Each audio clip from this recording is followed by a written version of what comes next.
Good morning student. पिछली video में हम लोग ओम्स लॉ के बारे में टोटल स्टडी किए थे। टोटल ओम्स लॉ आपको बताया गया था कि कोई भी कंडक्टर हो अगर उसकी फिजिकल प्रॉपर्टी में कोई चेंजिंग नहीं होती है। फिजिकल प्रॉपर्टी मीन्स हो गया लेंथ, ब्रेथ और हाइट। अगर कोई भी चेंजिंग नहीं होती है तो इसके टर्मिनल पर जितना पोटेंशियल क्रिएट होता है वो पोटेंशियल डायरेक्टली प्रोपोर्शनल होते हैं फ्लो ऑफ करंट के। अब यहाँ पे हम लोगों को एक नया फार्मूला मिला कि अगर इस प्रोपोर्शनल साइन को हम लोग हटाएं तो v इक्वल टू एक कांस्टेंट लगाते हैं, v equal to I into R. R क्या होता है? यहाँ पे कांस्टेंट होता है। इसके बारे में हम लोग देखे थे। आर यहाँ पे हमारा रेजिस्टेंस है। अब देखिए किसी भी कंडक्टर में नेक्स्ट टॉपिक जो हम लोग का इसमें स्टार्ट हो रहा है, इसके बारे में हम आपको ये भी बताए थे कि जो ग्राफ ड्रा होता है ऑलवेज स्ट्रेट लाइन होनी चाहिए। और कोई भी अगर करंट या वोल्टेज में चेंजिंग आती है तो करंट और वोल्टेज में चेंजिंग के साथ साथ भी उसके जो रेजिस्टेंस होते हैं आर, ये ऑलवेज हम लोगों के कांस्टेंट होते हैं। नेक्स्ट में देखिए, अब अगर हम लोग एक कंडक्टर में फ्लो ऑफ करंट फाइंड करना चाहें, कोई भी कंडक्टर लें, इस कंडक्टर में कितना करंट फ्लो हो सकता है, तो वो डिपेंड किस पे करेगा कि इसमें कितने चार्जेस इलेक्ट्रॉन है। तो टोटली जो फ्लो ऑफ करंट होते हैं वो हमारे डिपेंड किस पे करते हैं? Number of electron, area of cross section, length of wire, drift velocity of electron, ये सारी क्वांटिटी पर डिपेंड करती हैं। तो flow of current in a conductor, flow of current in a conductor, देखिए ये भी बहुत इंपॉर्टेंट है। अब आप सिंपल देखिए कि अगर इस कंडक्टर में जितने नंबर ऑफ इलेक्ट्रॉन्स हमारे हैं वो कितने इलेक्ट्रॉन्स हैं? n है।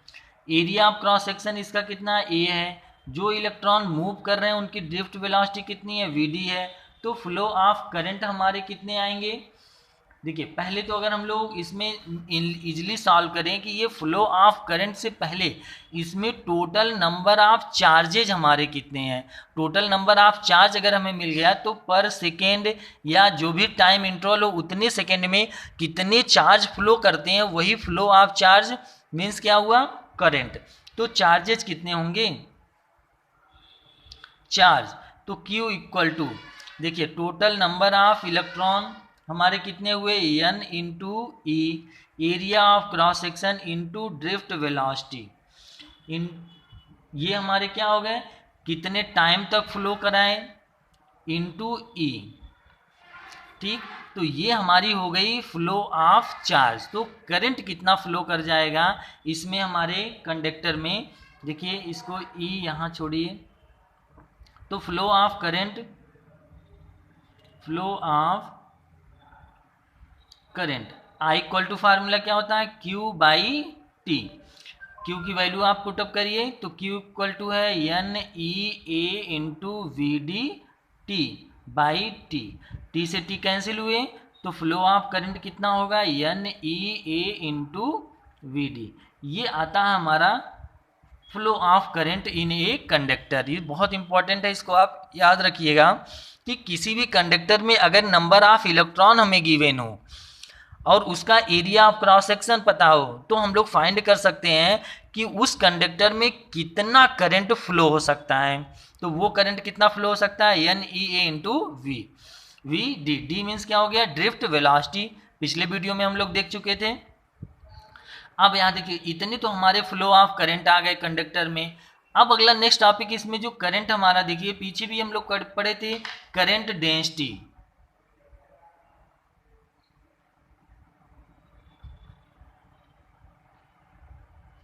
करंट डेंसिटी, तो करंट डेंसिटी का फार्मूला क्या था?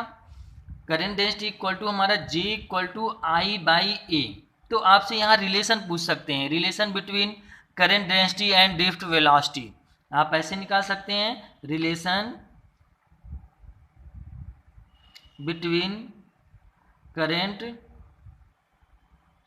Density and drift velocity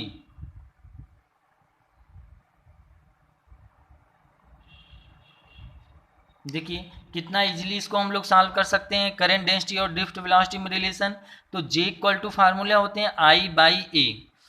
I equal to flow of current कितना होगा, NEA इंटू VD। तो J इक्वल टू आ गया NEA इंटू VD टोटल के बाई ए से ए कैंसिल हुआ। तो यहाँ से हम लोग को क्या मिला, J equal to NE into VD। ये रिलेशन होता है हमारा करंट डेंसिटी और ड्रिफ्ट वेलोसिटी के।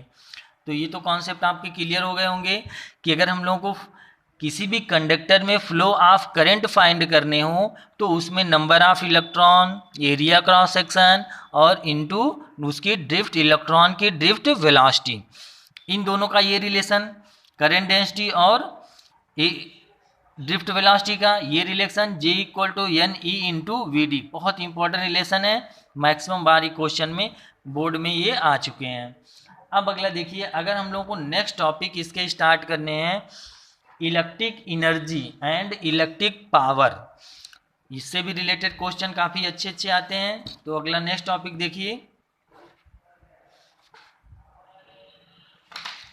Electric energy.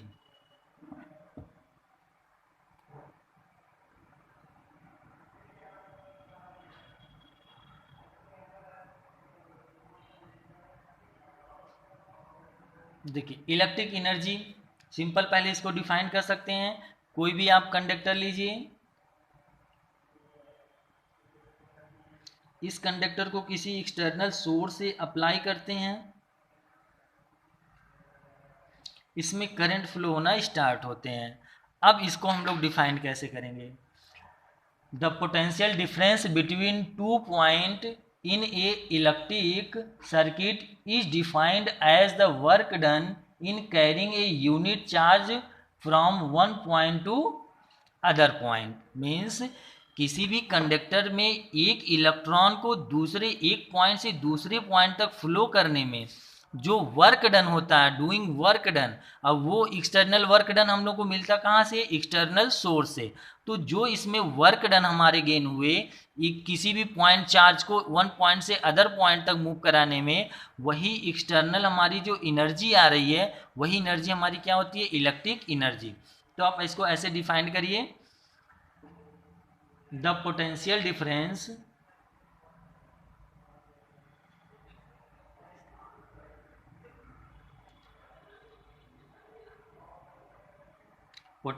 Difference between 2 point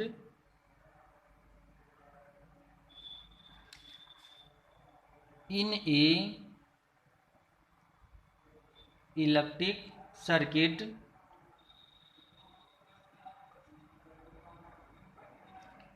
is defined as the work done in carrying a unit charge from one point to other।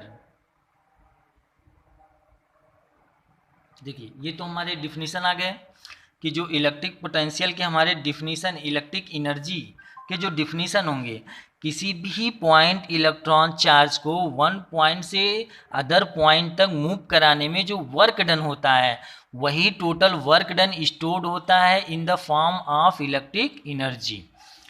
अब electric energy की अगर हम लोग बात करें, देखिए अगर इसके टर्मिनल पर V वोल्टेज सप्लाई देते हैं, इस कंडक्टर के टर्मिनल पर V वोल्टेज आ जाता है, इसमें जो चार्ज फ्लो कर रहे हैं Q चार्ज फ्लो कर रहा है, तो वर्क डन इसका कितना होगा, वर्क डन इक्वल टू क्या होंगे, चार्ज इनटू पोटेंशियल। देखिए work done W, charge Q, potential V। एक तो ये हो गया हम लोग का, इसको बोलेंगे जूल। दूसरा देखिए Q बराबर होते हैं I इंटू टी, तो W इक्वल टू आ गया I T इंटू V। ये हमारा एक वर्क डन मिल गया। जूल। दूसरा देखिए, अब अगर हम लोग इसके रेजिस्टेंस के टर्म में चेंज करते हैं तो V बराबर होता है I इंटू आर। इसकी वैल्यू पुट करें तो वर्क डन कितना आ गया, I square R into T. ये भी हमारा वर्क डन किस में आया, जूल में। तीसरा देखिए, अगर I को हम लोग चेंज कर दें, I इक्वल टू लिख सकते हैं V बाई आर, तो वर्क डन हमारा क्या आ गया, V square by R into T. ये हमारे वर्क डन आ गए जूल। तो ये 3 फार्मूले हम लोग को गेन होते हैं। पहला देखिए, अगर हमें करंट और पोटेंशियल पता हो तो हम लोग फाइंड कर सकते हैं कितने टाइम में हमारा वर्क, कितने टाइम में कितना हुआ। करंट और अगर हमें रेजिस्टेंस पता हो तो इस फार्मूले से फाइंड कर सकते हैं टी टाइम में कितना हमें वर्क गेन हुआ। पोटेंशियल रेजिस्टेंस हमें अगर गिवन हो तो यहाँ से फाइंड कर सकते हैं कि टी टाइम में हमारा कितना work, electric energy work gain होता है। अब देखिए दूसरी चीज, अब इन्हीं से रिलेटेड जो हमारे आते हैं पावर, ये भी फार्मूले बहुत हैं इसके। ये कॉन्सेप्ट आप याद रखिएगा, किसी भी पॉइंट चार्ज को one point to other point तक मूव कराने में जो भी चार्ज होगा, चार्ज को one point to other point move कराने में जितना ड्यूरिंग वर्क डन होगा, doing work done, total work done store होगा in the form of electric energy. आप इसको ऐसे भी सिंपल डिफाइन कर सकते हैं, चार्ज कैरिंग चार्ज, या कह सकते हैं charge move from one point to other point then the work done stored in the form of electric energy.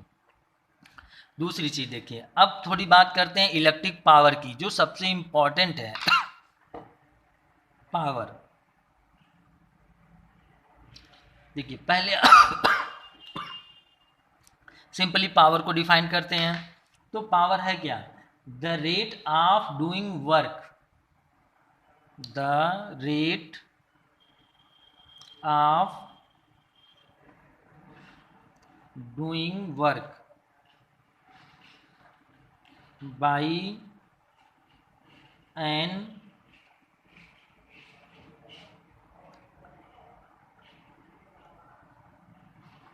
agent or machine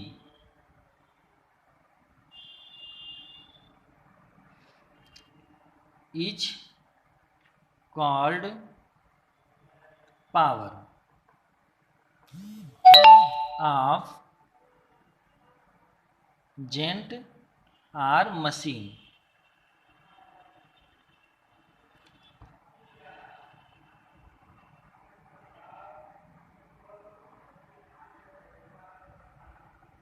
देखिए, एक तो हमारा ये वर्क डन का फार्मूला, दूसरा आपको अगर ये तो हमारी मैकेनिकल वर्क में आ गए, दूसरा अगर इलेक्ट्रिक की बात करते हैं आर करके, आप दूसरी चीज देखिए इसी में पावर, अगर हम लोग इलेक्ट्रिक पावर की बात करते हैं, डूइंग वर्क सेम वही है, the ratio of work and time. दूसरी तरह से इसको डिफाइन करिए, the rate of which electric energy, the rate of which electric energy is transferred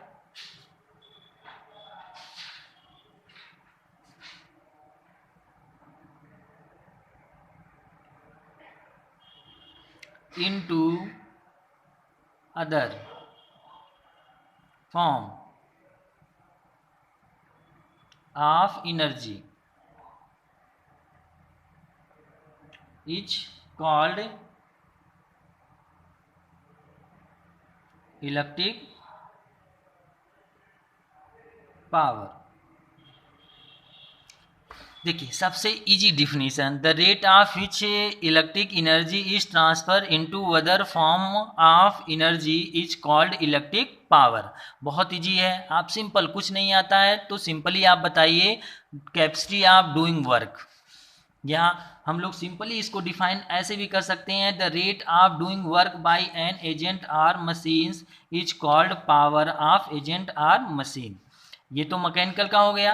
अब इलेक्ट्रिक सर्किट की स्पेशली अगर बात करते हैं तो rate at the rate of which electric energy is transferred into other form of energy is called electric power. अब यहाँ देखिए पावर का सिंबल हमारा क्या होता है P equal to rate work done का, वर्क डन रेट का मीन्स क्या हो गया टाइम, टाइम W/T। अब ऊपर से आप जितना वर्क डन पढ़े हैं उसको आप यहाँ लेके आइए, तो P इक्वल टू W क्या होगा हमारा VIT बाई टाइम T से T कैंसिल हुए, तो एक पावर के फार्मूले आ गए हमारे V इंटू आई, और पावर को मेजर किस में करते हैं वाट। दूसरा देखिए V इक्वल टू अगर हम लोग चेंज कर देते हैं I इंटू आर में, तो ये फार्मूला हमारा क्या बन गया P equal to I square into R, ये भी हमारा किस में होगा वाट में। तीसरा आप चेंज कर लीजिए, अगर हम लोग I को चेंज करते हैं तो I इक्वल टू होगा V/R, तो P इक्वल टू फार्मूला आ जाएगा V²/R, और ये भी वैल्यू किस में हमारी आएगी वाट में। देखिए ये तो हमारे आ गए इलेक्ट्रिक पावर के। अब इलेक्ट्रिक पावर को जो कन्वर्ट करना है, ट्रांसफर करने हैं one form to other form में, इसको थोड़ा सा हम आपको बताते हैं।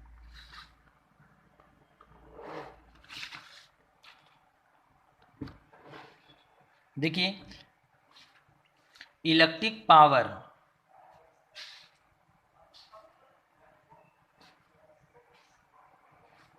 बहुत इंपॉर्टेंट पॉइंट है, इसको थोड़ा सा आप सीरियस रखिएगा। देखिए इलेक्ट्रिक पावर जो हमारी कन्वर्ट होती है अगर हीट एनर्जी में, तो आप सिंपल जानिए कि electric energy convert to heat energy. तो हीट एनर्जी में हमारे क्या होते हैं 1 कैलोरी इक्वल टू 4.18 जूल। देखिए वही इलेक्ट्रिक एनर्जी अगर हम लोग को जूल में कन्वर्ट करना है, तो आप पीछे जो भी फार्मूला पढ़े हैं W इक्वल टू कन्वर्ट हो रहा था हमारा VIT, आप एक को पकड़िए, ये हमारा किस में था जूल में। अब अगर यही जूल में हम लोग टोटल कन्वर्ट कर देते हैं कैलोरी में, तो टोटल जितनी भी इलेक्ट्रिक एनर्जी हमारी थी वो टोटल इलेक्ट्रिक एनर्जी किस में कन्वर्ट हो जाएगी हीट एनर्जी में। जैसे आप सिंपली देख सकते हैं एग्जांपल अपने हीटर का, हीटर में हमारा वर्क क्या करता है इलेक्ट्रिक एनर्जी सप्लाई देते हैं, और टोटल इलेक्ट्रिक एनर्जी कन्वर्ट किस में होता है हमारा हीट एनर्जी में। तो अगर हम इस एनर्जी को जूल में को कैलोरी में चेंज कर दें, तो ये टोटल कैलोरी एनर्जी हमारी किस में कन्वर्ट होगी इलेक्ट्रिक हीट एनर्जी में। तो आप इसको चेंज करिए, W equal to VIT by 4.2, इसी को नियरेस्ट हम लोग लिखते हैं 4.2। अब ये टोटल वर्क डन हमारा किस में कन्वर्ट हो गया हीट एनर्जी में कैलोरी में। तो आप इसका अब सिंबल हम लोग इसका देंगे H से, तो H इक्वल टू फार्मूला आ गया VIT बाई 4.2, ये हमारी एनर्जी आ गई हीट एनर्जी इनटू कैलोरी। यानी कि आप यहाँ सिंपल करिए electric energy to heat energy. देखिए ये तो हमारे कन्वर्ट हो गए electric energy to heat energy, और जितने भी फार्मूले हमारे हैं H इक्वल टू आप V²/R इंटू T बाई 4.2, यहाँ भी कन्वर्ट कर लीजिए, तो ये कन्वर्ट हुआ किस में कैलोरी में। एक फार्मूला और H equal to I² RT by 4.2, ये भी किस में कन्वर्ट हुआ कैलोरी में। तो ये बहुत इंपॉर्टेंट पॉइंट हमारा है कि जो इलेक्ट्रिक एनर्जी हमारी कन्वर्ट होती है किस में हीट एनर्जी में। देखिए बहुत ऐसे क्वेश्चन आते हैं जनरली जो आपको पूछे जाएंगे कि जो हमारी इलेक्ट्रिक एनर्जी है वो कैलोरी में कितना ट्रांसफ़र हुआ, कैलोरी में कितना हम लोगों को एनर्जी गेन होगी। तो ये सिंपल सा रूल होता है कि इलेक्ट्रिक एनर्जी टोटली कन्वर्ट हमारी किस में होती है हीट एनर्जी में। सबसे अच्छा एग्जांपल हम आपको बताएं हीटर का, आप ले लीजिए, टोटल इलेक्ट्रिक हम लोग सप्लाई देते हैं तो इलेक्ट्रिक एनर्जी हमारी कन्वर्ट किस में होती है हीट एनर्जी में। तो यहाँ पर यूनिट की थोड़ी सी दिक्कत आती है, क्योंकि वर्क डन जो हमारी है एक फॉर्म में स्टोर होती है, तो वही वर्क डन इलेक्ट्रिक में होती है स्टोर हो जाती है, वही वर्क डन हमारी मैकेनिकल में आती है, वही वर्क हमारा काइनेटिक में आ जाती है, वही वर्क हमारा पोटेंशियल। मीन्स सारा कॉन्सेप्ट किसका है वर्क का है, वर्क ही। अब वो वर्क किस फॉर्म में कन्वर्ट हो रहा है वही फॉर्म कन्वर्ट ही हम लोगों को मेनली कॉन्सेप्ट क्लियर करने हैं। अब यहाँ इस केस में क्या मिला कि टोटल वर्क डन हमारा कन्वर्ट हो रहा है इलेक्ट्रिक एनर्जी में। अब वही देखिए कॉन्सेप्ट यहाँ क्या मिल गया कि यहाँ पे वर्क डन ही हमारा कन्वर्ट हो रहा है हीट एनर्जी में।